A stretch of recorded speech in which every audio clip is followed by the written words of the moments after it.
hoy en la parte número 14 de Gog y Magog. Estad sumamente atentos, porque a partir de hoy hay una inflexión total en el tema tratado, porque por fin empezamos a ir directamente al centro de la cuestión. Y vaya cuestión. Desde luego, os aseguro que lo de hoy no tiene desperdicio. Estad sumamente atentos, por favor, porque desde luego, si no entendemos lo de hoy, ya no entendemos nada.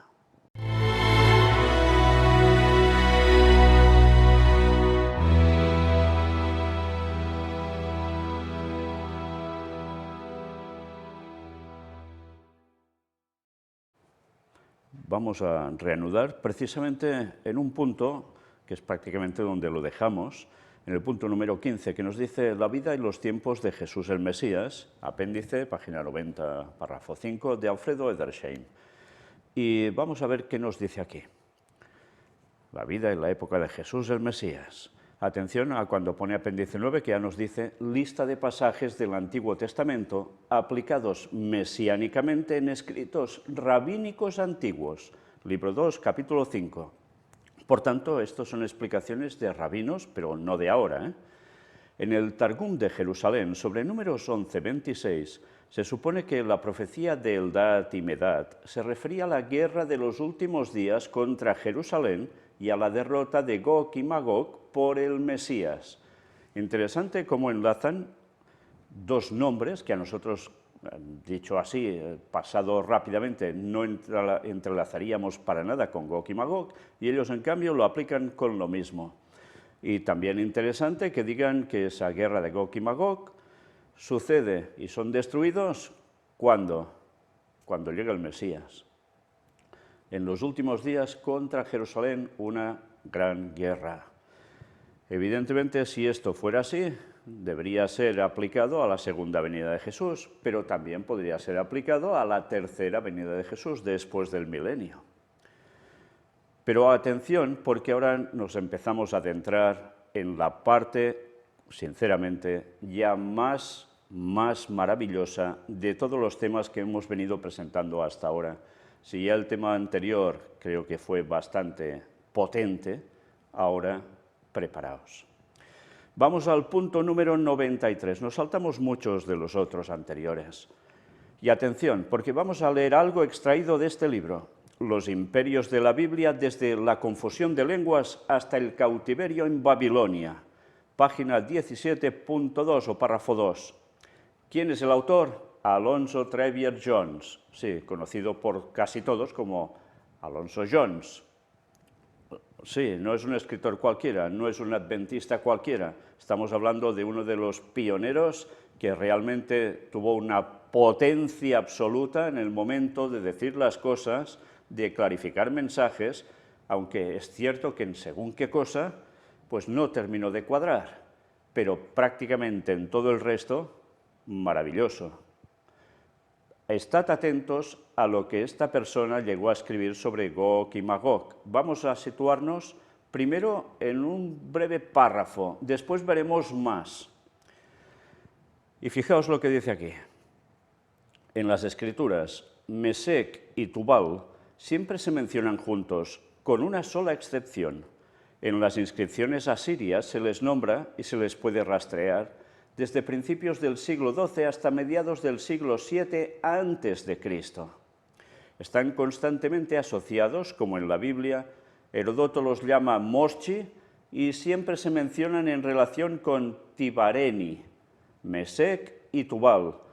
Sus tropas y las de los tibarenios estaban bajo el mismo comandante en la gran expedición de Jerjes contra Atenas, de los años 484 a 479 a.C.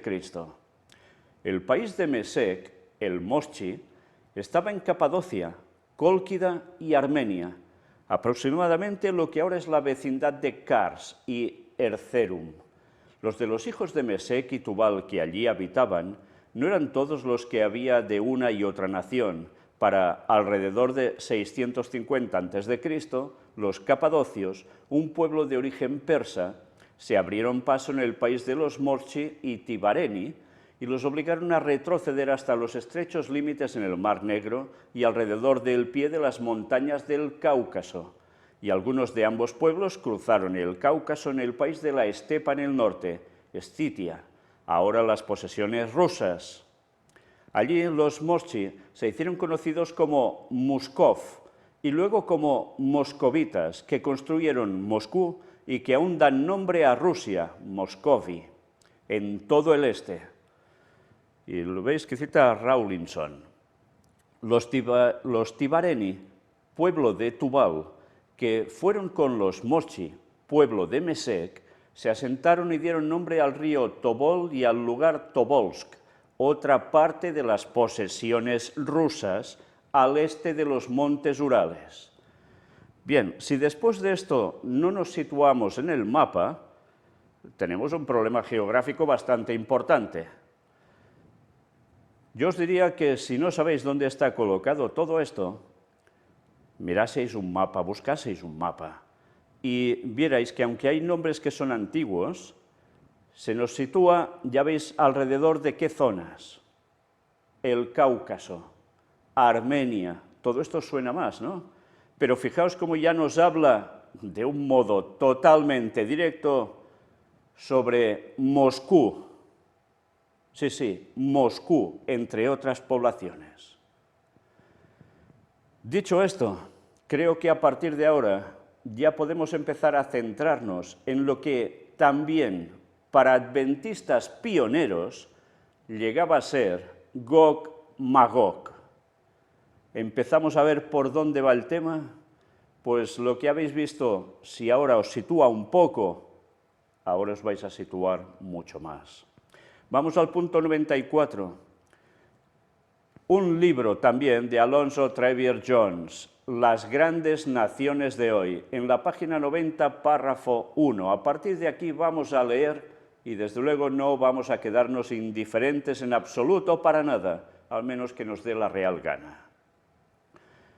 En el capítulo 10 nos dice, la cuestión de Oriente, el sonido de la séptima trompeta, el tercer ay. Ya vemos dónde nos está situando, ¿verdad? Si no sabéis de qué se habla en la séptima trompeta, el tercer ay y todas estas cuestiones, os hago una referencia. Mirad directamente el libro de Uriah Smith, otro pionero adventista, de los que con un cerebro privilegiado, una mente privilegiada, llegó a escribir sobre todos sus comentarios versículo a versículo de Apocalipsis. Y allí entenderéis todo esto. Si no, si lo queréis más breve, más condensado quizás, pero también muy claro, mirad las predicaciones que hizo mi hermano Josep Sant Vicenç, precisamente sobre Apocalipsis, y basándose muchísimo en lo que dijo Uriah Smith, y añadiendo otras cosas más. Pero desde luego, una vez conocéis eso, mirad qué llega a decir aquí. La séptima trompeta iba a sonar, el tercer ay vendría rápidamente, después del final del toque de la sexta trompeta, y la sexta trompeta cerró el 11 de agosto de 1840. Fijaos cómo nos da fechas precisas para ciertos eventos. Nótese especialmente esa expresión en cuanto a la venida del tercer ay. Viene pronto, después del final del sonido de la sexta trompeta. No vino inmediatamente después de la expiración de la sexta, como la sexta vino inmediatamente después de la expiración de la quinta. Hubo un pequeño espacio entre la expiración de la sexta trompeta y el comienzo de la séptima, cuyo espacio se anuncia y su brevedad significa, por esa palabra, rápidamente. Y en ese corto espacio entre la sexta y la séptima trompetas, ese poderoso ángel de Apocalipsis 10 entró con su mensaje que iba a sonar sobre el mar y la tierra. Que este es el lugar de ese ángel se asegura por el hecho de que él se refiere al comienzo de la trompeta del séptimo ángel como futuro, porque aquel ángel que estaba sobre el mar y sobre la tierra levantó su mano al cielo y juró por el que vive por los siglos de los siglos, que creó el cielo y las cosas que hay en él, y la tierra y las cosas que están en ella, y el mar y las cosas que están en él, para que no haya más tiempo, sino en los días de la voz del séptimo ángel, cuando comience a tocar la trompeta. El misterio de Dios debe ser consumado, como Él lo ha declarado a sus siervos los profetas. Cita el texto de Apocalipsis 10, del 5 al 7. Y cuando suene ese séptimo ángel y el misterio de Dios sea consumado, los reinos de este mundo llegarán a ser los reinos de nuestro Señor y de su Cristo, porque está escrito. Y el séptimo ángel tocó la trompeta, y hubo grandes voces en el cielo que decían: los reinos de este mundo han venido a ser los reinos de nuestro Señor y de su Cristo, y Él reinará por los siglos de los siglos. Y los 24 ancianos que estaban sentados delante de Dios en sus asientos se postraron sobre sus rostros y adoraron a Dios, diciendo: Te damos gracias, oh Señor Dios Todopoderoso, que eres, que eras y que estás por venir, porque tomaste para ti tu gran poder y has reinado. Y las naciones se airaron, y ha venido tu ira y el tiempo de los muertos, para que sean juzgados, y para que des recompensa a tus siervos los profetas, y a los santos, y a los que temen tu nombre, pequeños. Y bueno, la traducción ya veis que está del inglés, hecho automático, y sale un poco así, dice: y genial, y destruirás a los que destruyen la tierra.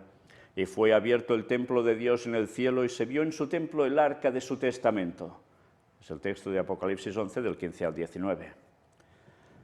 Nótese que, en primer lugar, al sonar la séptima trompeta, la atención del profeta se dirige primero al cielo y después a la tierra. Y nótese que, en primer lugar, en el cielo escucha grandes voces que anuncian el reino venidero y el reinado del Señor en su gran poder, y que cuando su atención se dirige a la tierra, la primera de todas las cosas mencionadas es: las naciones se enojaron o se airaron. Y es la sobria verdad de la historia moderna que desde poco tiempo, rápidamente, después de 1840 hasta la hora presente, el temperamento y la actitud de las naciones han sido tales que corresponden exactamente a la expresión «las naciones estaban airadas».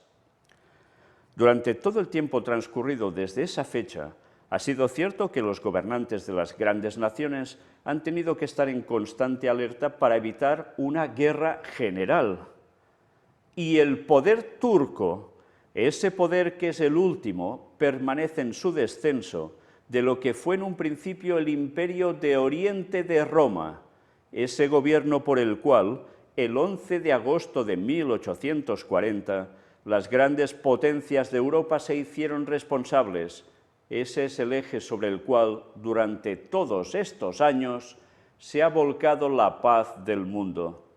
En el capítulo anterior dimos las declaraciones autorizadas de que, a excepción de las grandes potencias de Europa, el poder turco habría desaparecido hace mucho tiempo.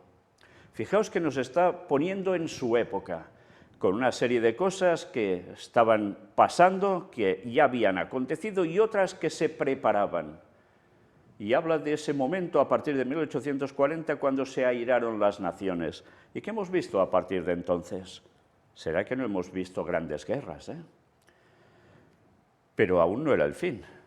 Pero fijaos cómo nos centra la atención, como hacía también Uriah Smith, en el tema de Turquía.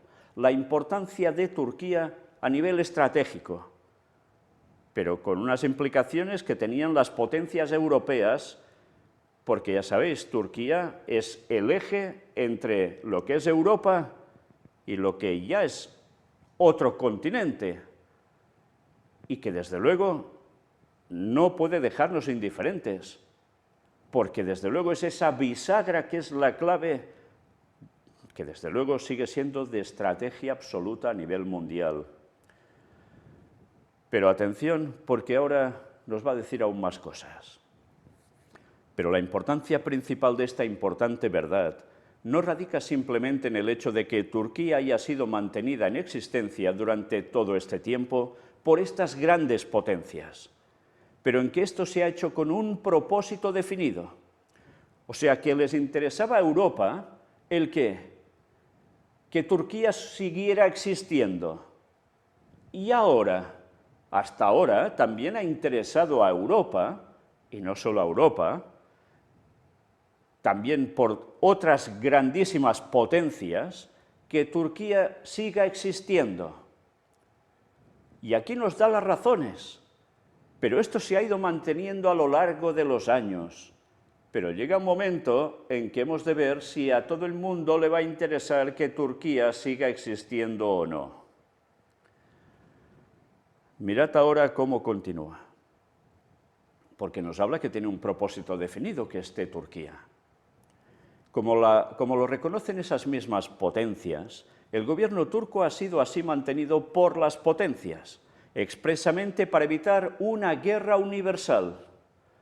Esto fue declarado por el primer ministro británico, Lord Salisbury, el 5 de noviembre de 1895, en un discurso al mundo que estaba escuchando para saber qué se diría sobre la entonces candente cuestión turco-armenia. Es que es interesante porque esta cuestión, después de tantos años, sigue estando allí, no ha cambiado. Hablando en nombre de las grandes potencias, dijo: Turquía se encuentra en esa notable condición en la que se ha mantenido durante medio siglo, principalmente porque las grandes potencias del mundo han resuelto que para la paz de la cristiandad es necesario que el Imperio Otomano se mantenga en pie. Fijaos, ahora el Imperio Otomano no existe, pero Turquía ha seguido haciendo un papel importantísimo en la zona entre Europa y Oriente Medio. Sí, hubo 2 guerras mundiales desde que Jones escribió esto, pero Turquía aún se ha debido mantener en ese punto que sigue estando ahora y que recordad que todo el mundo tiene muy claro que lo que pretende Turquía con Erdogan, su presidente a la cabeza, es el que volver a conseguir en parte, como no, el Imperio Otomano. Y sigue jugando entre 2 bandos, entre 2 grandes potencias, no solo la de Europa estoy hablando, sino las 2 grandes potencias que mueven todo, como son Rusia, con su gran aliado China, y Estados Unidos y Europa. Si miramos la historia, nos estamos dando cuenta que en verdad no ha cambiado nada. Nada, la situación sigue estando así. Pero esto durará mucho porque vais a ver cómo van interpretando la profecía ya esos pioneros. Llegaron a esa conclusión hace casi medio siglo. O sea, para que hubiese paz de la cristiandad.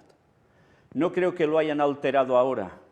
El peligro, si el Imperio Otomano cayera, no sería simplemente el peligro que amenazaría los territorios que componen ese imperio.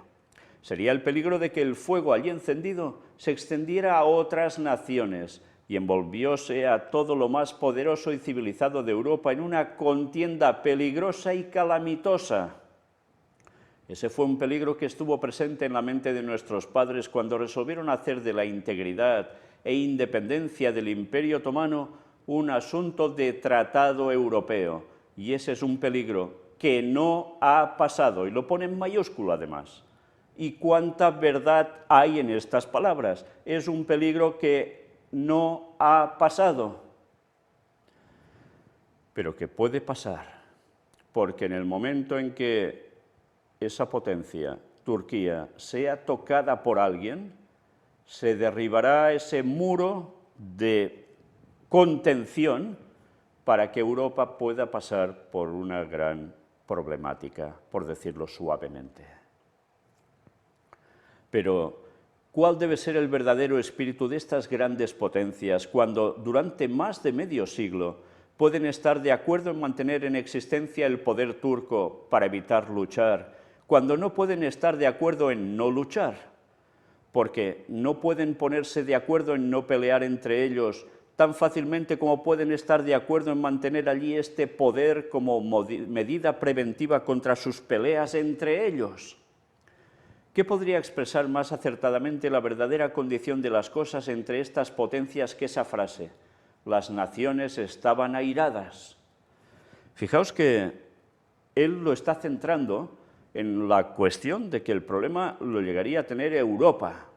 Y es verdad, si eso va sucediendo, Europa se verá implicada, porque habrá además, según él expresaba aquí, problemas entre las propias naciones europeas. Pero es que, gracias a Dios, el tiempo nos muestra que esto aún es más de lo que ellos ya preveían que podía pasar.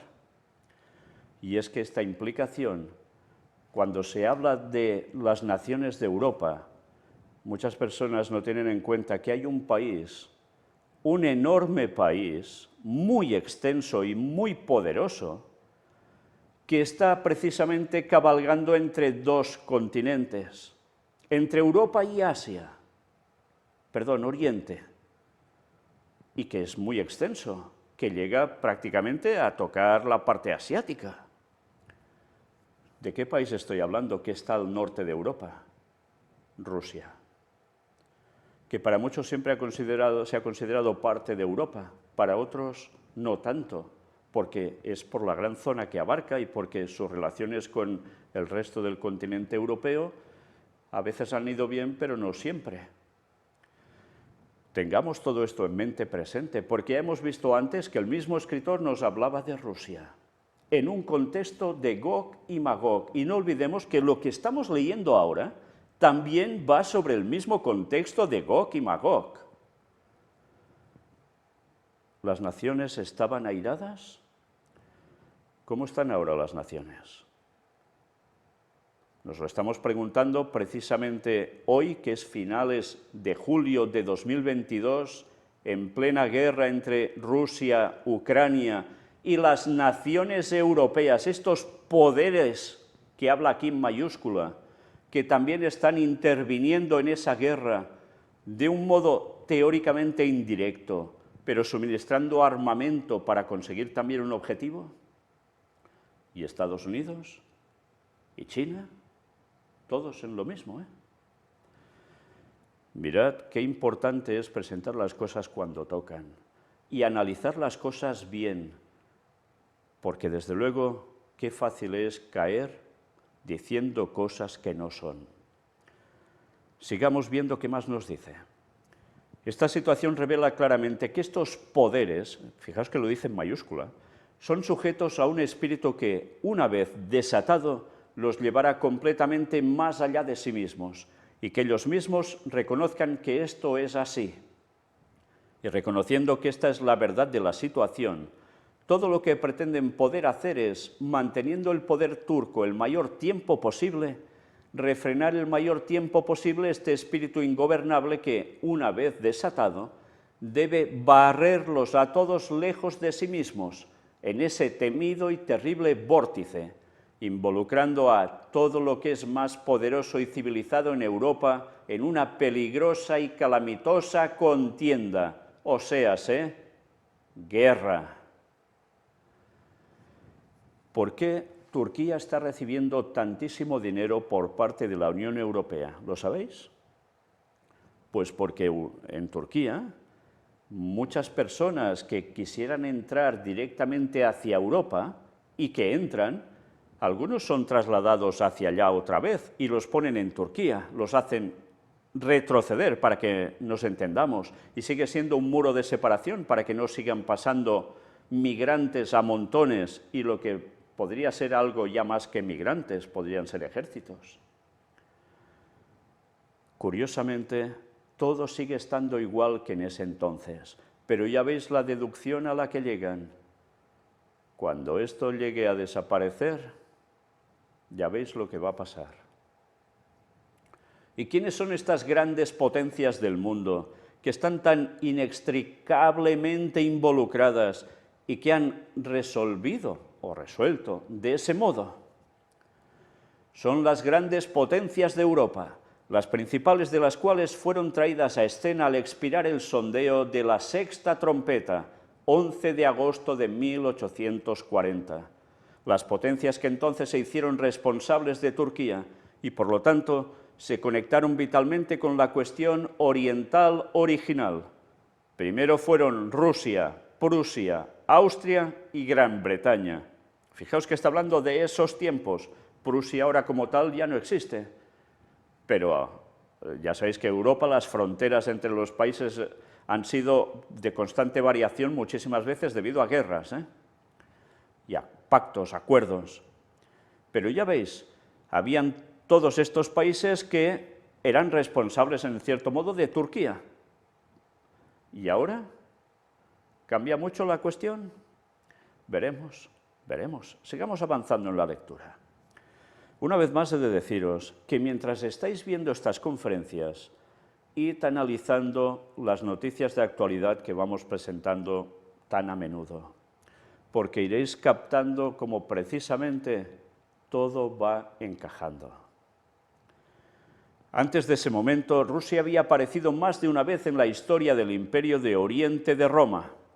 A partir del año 865 después de Cristo, en un periodo de 190 años, los rusos hicieron 4 intentos de saquear los tesoros de Constantinopla. Estas expediciones fueron todas navales: 865 después de Cristo, 904 después de Cristo, 941 después de Cristo y 1043 después de Cristo. El recuerdo de estas flotas árticas que parecían descender del círculo polar dejó una profunda impresión de terror en la ciudad imperial. El vulgo de todos los rangos afirmaba y creía que una estatua ecuestre en la plaza de Tauro estaba secretamente inscrita con una profecía sobre cómo los rusos, en los últimos días, se convertirían en amos de Constantinopla. Tal vez la generación actual aún pueda contemplar el cumplimiento de la predicción, de una rara predicción, cuyo estilo es inequívoco y la fecha incuestionable. Y esto se cita en Decadencia y Caída, capítulo 55, párrafos 12 y 13. ¿Existe esta profecía en ese lugar? Sinceramente no lo sé. Pero aquí quedó registrada que al menos es lo que creían que había allí. Pero qué interesante que además vengan a decir que quién va a convertirse en dueño de Constantinopla, por tanto de la actual Estambul, capital de Turquía. Dice que los rusos. ¿Y qué papel está jugando Turquía ahora? ¿No lo mostramos en la última conferencia de noticias también, en los que estamos presentando en esos temas, esos apartados especial para las profecías del conflicto bélico mundial, del tiempo del fin? Está jugando con un pie en cada bando, manteniendo unos equilibrios impresionantes, y lo aguantan porque lo necesitan a Turquía. Pero cuidado, porque quizás habrá un momento que alguien se va a hartar de esto y para conseguir su objetivo final deberá pasar por Turquía. ¿Vais cogiendo los conceptos? Sigamos viendo. Pero no es solo eso, pero no es solo en esa profecía, que Rusia tiene un lugar respecto a los últimos días. Tiene un lugar también en las profecías de la palabra de Dios. ¡Anda! Esto decía un pionero adventista y ahora los adventistas dicen que nada de nada. Que quien diga eso está tarado prácticamente, que se equivoca y que equivoca a los demás. ¿Estáis viendo lo que tenéis delante de vuestra pantalla? Repito, pero no es solo en esa profecía que Rusia tiene un lugar respecto a los últimos días. Tiene un lugar también en las profecías de la palabra de Dios. En Ezequiel, capítulos 38 y 39, se describe un gran poder que en los postreros días sería predominante en las regiones del norte de Asia. Los primeros versículos de cada capítulo hablan de Gog, la tierra de Magog, el príncipe soberano de Mesec y Tubal. Por ejemplo, hijo de hombre, pon tu rostro hacia Gog de la tierra de Magog, el príncipe de Rosh, Mesec y Tubal, y profetizaron contra él. El texto de Ezequiel 38:2. Vaya sorpresa, ¿no? Qué claro tenían algunos los conceptos y ahora más torcidos imposible. Y ahora añado, ¿y dónde se habla más de Rusia? ¿En qué profecía tan íntimamente ligada a esta? Que muchos no se enteran, por supuesto, por desgracia, o porque no les da la gana. Los últimos versículos del capítulo 11 de Daniel, donde nos habla de noticias del norte, y añade también, y de oriente, lo atemorizarán y saldrá con grande ira para destruir y matar a muchos. Y al norte de Palestina, ¿quién había? Ese gran poder, Rusia. Y sigue estando allí. Y al este, de lo que ahora ya decimos Israel, ya no decimos directamente la Palestina de antes y tal. ¿Quién hay? China. Esas profecías se complementan. Aún no nos enteramos de eso, no nos da la gana. Y más cuando estamos viendo el panorama a nivel mundial, con todo lo que estamos presentando y demostrando que esto es así. Y aún los adventistas navegando por mares que no sabes dónde los van a llevar. Bueno, sí, a la perdición más absoluta, en vez de recuperar lo que decían nuestros pioneros con tanta verdad que ahora más que nunca se está demostrando. Y aún nos dice algo más. Por cierto, ¿os habéis fijado que aquí dice el príncipe de Rosh? De lo cual termina siendo Rusia. Hemos visto, Pues aún veremos más sobre todo esto. Sí, sí, bastante más. Nos ubicaremos sobre el mapa. Mesec fue uno de los nietos de Noé, quien pasó del país del Éufrates a través de Mesopotamia a lo que ahora es Rusia. Y se convirtió en el progenitor del pueblo que se asentó en el lugar y construyó la ciudad que ahora se llama Moscú, los moscovitas, y que todavía dan nombre a Rusia en todo el este. Vaya, mira por dónde se sitúa Mesec. Magog fue otro de los nietos de Noé, que pobló todo el norte de Asia, la tierra antiguamente llamada Escitia, pero ahora Siberia. Sí, se sigue llamando Siberia, ¿Nos vamos situando? ¿Dónde está Magog? Tubal es otro de los nietos de Noé, que se asentó en esa región del norte de Asia, que todavía lleva de él el nombre de Tobolsk. Vaya cosas, ¿no? ¿Nos vamos situando o aún no? Ahora, por la palabra en Ezequiel, el jefe de todos estos es el príncipe de Rosh. Y la palabra Rosh es la palabra raíz de la palabra rusos, Roshians, y por lo tanto de Rusia, el país de los rusos. El relato adicional de este poder en Ezequiel habla definitivamente de él y de su lugar en los últimos años y en los últimos días. Ezequiel 38, versículos 8 y 16. En la misma conexión se menciona Ezequiel 39, 17 y 18, la gran fiesta de las aves del cielo descrita en Apocalipsis 19, versículos 17 y 18, que ocurre en la venida del Señor y el fin del mundo, por tanto en la segunda venida, no solo en la tercera.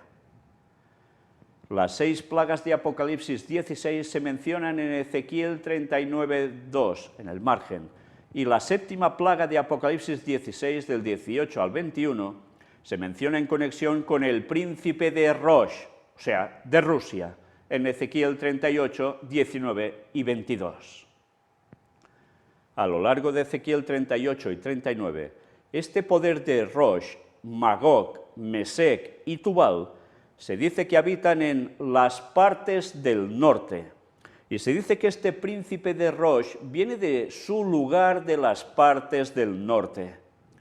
Y simplemente mirando un mapa, es fácil para cualquiera ver que Rusia ocupa las partes del norte de la mayor parte de todo el mundo oriental.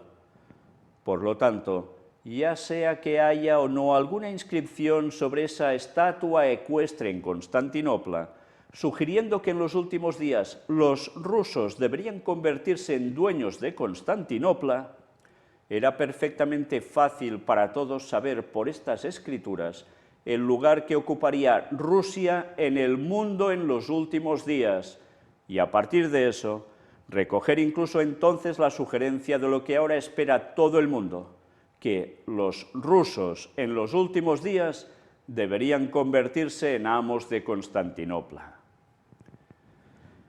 Vaya escrito, vaya deducciones proféticas. Y ahora estamos viendo cómo Rusia va atacando parte de Ucrania, que dicen que no se van a conformar solo con eso. Se le están añadiendo, mira por dónde, países de las exrepúblicas soviéticas. Por tanto, están cogiendo aún más potencia. Y precisamente con Turquía, que sigue jugando a dos bandos, con las dos grandes potencias, mucha gracia tampoco les hace. ¿Qué terminará pasando? Pero aún vamos más allá. ¿Se acabará todo el conflicto en Turquía y ya está? ¿Cuál es el objetivo de Rusia? ¿Con quién se está enemistando de un modo absoluto y que estamos mostrando en las noticias? Israel. ¿Nos vamos dando cuenta por dónde va todo? Sigue diciendo, desde 1840, Austria ha caído al grado de potencia de segunda o tercera categoría, pero Francia ocupa plenamente su lugar como una de las grandes potencias que controlan los asuntos de Turquía, aunque Austria todavía está involucrada en la cuestión. Fijaos que está hablando de sus años, ¿eh? De hecho, Francia se vinculó con esa cuestión oriental en 1798, cuando Napoleón realizó su ambiciosa expedición a Egipto y Oriente para tomar Constantinopla y cambiar la faz del mundo, de modo que ella debe ser contada con los demás. Desde 1840, Prusia ha formado una combinación que incluye a toda Alemania, con ella misma como cabeza y su rey como emperador alemán, y así sigue siendo una de las primeras potencias del mundo. Fijaos que desde esos años hasta ahora prácticamente la cosa no ha cambiado, ¿eh? Así, con la excepción de Austria, las potencias involucradas en la cuestión oriental original son las principales de las grandes naciones de hoy: Rusia, Gran Bretaña, Alemania, Francia. Curiosamente, ¿os habéis fijado? Todas potencias nucleares. Antes, cuando él escribió esto, no lo eran, porque no había ese armamento, ¿eh? Ahora sí. Y tres de estos, Gran Bretaña, cuestión de Oriente, que es el resultado de la caída de Roma Oriental, son las tres potencias más fuertes de las naciones de Occidente, que fueron el resultado de la caída de Roma Occidental. Dicho de otra manera, estas tres grandes potencias, Gran Bretaña, Alemania, Francia, involucradas en la cuestión oriental, que es la resultante de la quinta y sexta de las 7 trompetas, son las tres potencias más grandes entre las que se plantaron en el territorio de Occidente. Roma, que fue arruinada por los eventos de las primeras 4 de las 7 trompetas. Una vez más, mirad todo lo que se explica en los libros de historia y lo que escribió también Urias Smith al respecto. Porque os vais a situar, vais a conocer historia de por qué está hablando aquí de cuestión oriental, que si la parte de Occidente, el Imperio Romano en cuestión, que pierde una parte, y que todo esto además involucra a cuestión religiosa, no olvidéis esto, ¿eh? Porque esa Roma oriental en principio estaba dominada así, claro, por Roma, y el peso del papado podía también olerse por esas zonas, pero eso se acabó. Manos turcas, manos musulmanas, ya no manos católicas, manos que venían del paganismo romano. Pero fijaos qué países involucrados en todo eso. Aquí no se nos está diciendo nada de Estados Unidos, que son los que, en definitiva, mueven también los intereses de estos otros países, porque se han ido supeditando cada vez más, a partir sobre todo de la Segunda Guerra Mundial con Estados Unidos. Hablo de estos países europeos, ¿eh? Pero que por profecía también sabemos que son los que iban a mover toda la cuestión. Pero sigamos viendo qué más nos dice. Aquí entra otro pensamiento importante. ¿Por qué estas potencias están tan seguras de que, si se deja caer a la potencia turca, lucharán entre sí? ¿Por qué pasarán todo su tiempo juntos día y noche durante más de medio siglo para evitar que ese poder caiga? Aquí está la respuesta. Cuando el poder turco caiga, habrá un territorio muy valioso para ser poseído por algún poder. El economista de Londres ha dicho recientemente que ese territorio podría y debería ser una de las regiones más florecientes sobre la faz de la Tierra. Y como cada una de estas potencias está determinada a tener todo lo que pueda de estos territorios, es simplemente imposible que se pongan de acuerdo sobre una división. Y por lo tanto, saben que inevitablemente debe haber una guerra entre todos ellos, tan seguramente como se permitirá que caiga el poder turco. Tenía claro que el poder turco iba a caer. ¿Y qué sucedió? Hubo guerra, sí, porque el Imperio Otomano cayó. Y hubo la Primera Guerra Mundial, y hubo la Segunda Guerra Mundial, por tanto, no iba equivocado, esto aconteció. Pero han pasado los años y hay cosas que se pueden rescatar aún de todo lo que escribió, porque para él eso ya era prácticamente los últimos tiempos. Y es cierto, a partir de esa época que él narra y esos años, pero ahora estamos ya muy cerquita del 2031, que es cuando regresa nuestro Señor, cuando se cumplen los 6000 años de la entrada del pecado. Por tanto, ahora sí que estamos en esos días finales. Y ahora no hay imperio otomano como tal, pero sigue estando Turquía, con esas aspiraciones de imperio otomano, pero que está entre ceja y ceja, tanto de Rusia y China, como de Estados Unidos y Europa, que están aliados y como nunca, como nunca. Por tanto, ¿podremos ver una repetición de todo esto? Fijaos lo que dice, que a quién le interesará también ocupar esas tierras. Rusia. Sigamos viendo lo que termina diciéndonos aquí. Esta es la condición universalmente reconocida de las cosas, y estos poderes temen la guerra inevitable que debe venir, por la división del territorio involucrado. Por lo tanto, sostienen al gobierno turco en vida para evitar este tiempo de división que debe traer la guerra.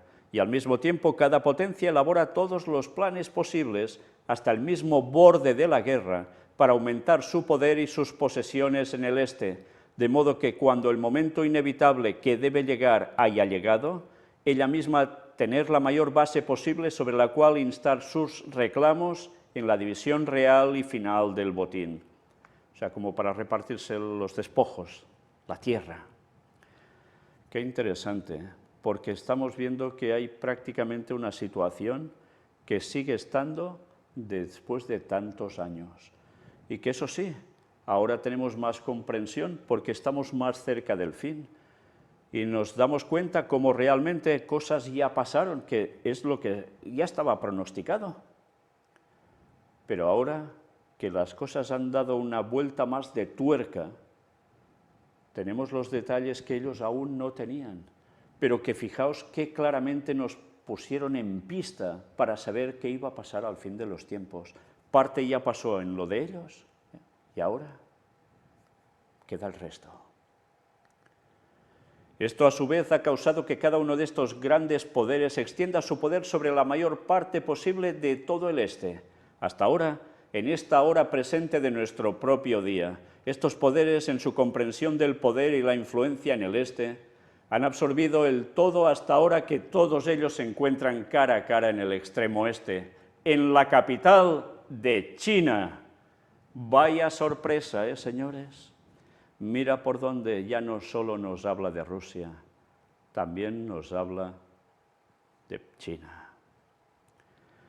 Por lo tanto, es estrictamente cierto que la maraña de China, tal como es hoy, es el resultado directo de la cuestión oriental original que comenzó el 11 de agosto de 1840.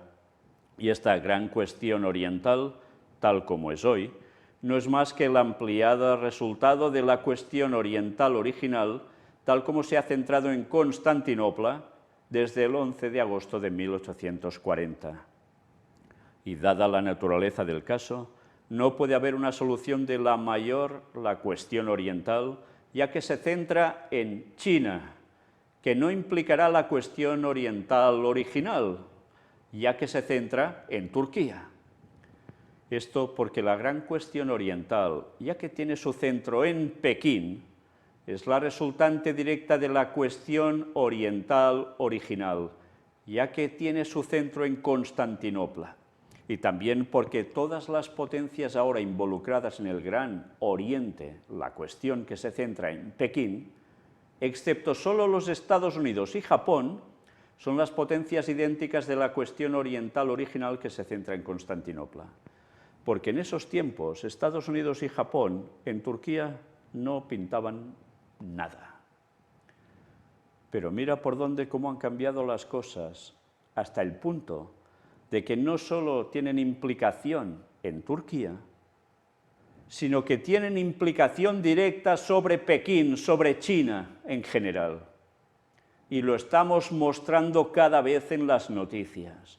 Y una vez más repetimos, Daniel 11, versículos finales, nos hablaba de ese rey del norte que haría todo lo que ya hizo a partir del 11S, tan famoso, y que no va a cesar hasta el fin. ¿Y qué implicaciones habrían al final? Sí, Rusia y China. Evidentemente la cuestión de Turquía por en medio. Pero la grave cuestión, la clave de todo, seguirá siendo el qué? La problemática con Rusia y China. ¿Y no lo hemos visto acaso ya? Señores adventistas, grandes teólogos y eminencias que tenéis másters del universo y no sé cuántas cosas más, ¿por qué no predicáis lo que debéis predicar? ¿Por qué os habéis apartado de la verdad que los pioneros ya nos marcaban un camino tan claro? ¿Por qué salís con nuevas teorías, espiritualizando la profecía, como dijo Ellen White que haríais, apartando al pueblo de la verdad y no dando el mensaje final, el del cuarto ángel que anunciaría todo esto y mucho más al mundo entero, para que muchos vieran y creyeran? Sois culpables de la sangre de ellos. ¿Sois conscientes de esto? ¿Cómo Dios no tenía que levantar un mini ministerio para decir las cosas como son? Recogiendo lo que dijo Ellen White y los pioneros adventistas al respecto. Qué triste, con el poder económico que tenéis, con los medios que tenéis, y que no estéis diciendo la verdad. Habéis caído en apostasía omega como estaba predicho. Os habéis puesto a los pies de los jesuitas y de la masonería, que os han infiltrado y os habéis dejado y ya os va bien. Los mismos que curiosamente trabajaron para hacer de China lo que ha terminado siendo una gran potencia, y muchos no saben nada de esta cuestión, porque hubo una gran inversión de gente de Estados Unidos puestos en sociedades secretas que hicieron subir a China del modo que ha subido ahora, y que ahora precisamente se les escapa de las manos y se les revuelve, como pasó cuando quisieron hacer todo lo que tenían previsto en Rusia, y también se les escapó de las manos y se les regiraron. Si no sabemos de qué va el tema de sociedades secretas y cómo el Vaticano también ha puesto baza en todo ello, no nos enteramos de nada. Y eso forma parte del mensaje del cuarto ángel. Seguiremos dando la verdad al mundo, para que muchos vean y crean. Y seguiremos diciendo las cosas antes de que sucedan, para que cuando sucedan, crean. Y muchos lo están haciendo, porque hay mucha gente que no es tonta, que no se deja embaucar, y que cuando ve la verdad la reconoce, la acepta y la sigue y la comparte. Que el Espíritu Santo nos siga ayudando a mostrar la verdad de lo que se nos viene y que estaba escrito desde hace tantísimos años en la palabra de Dios, tal como Jones mismo citó. Pues esto no es lo último que vamos a ver.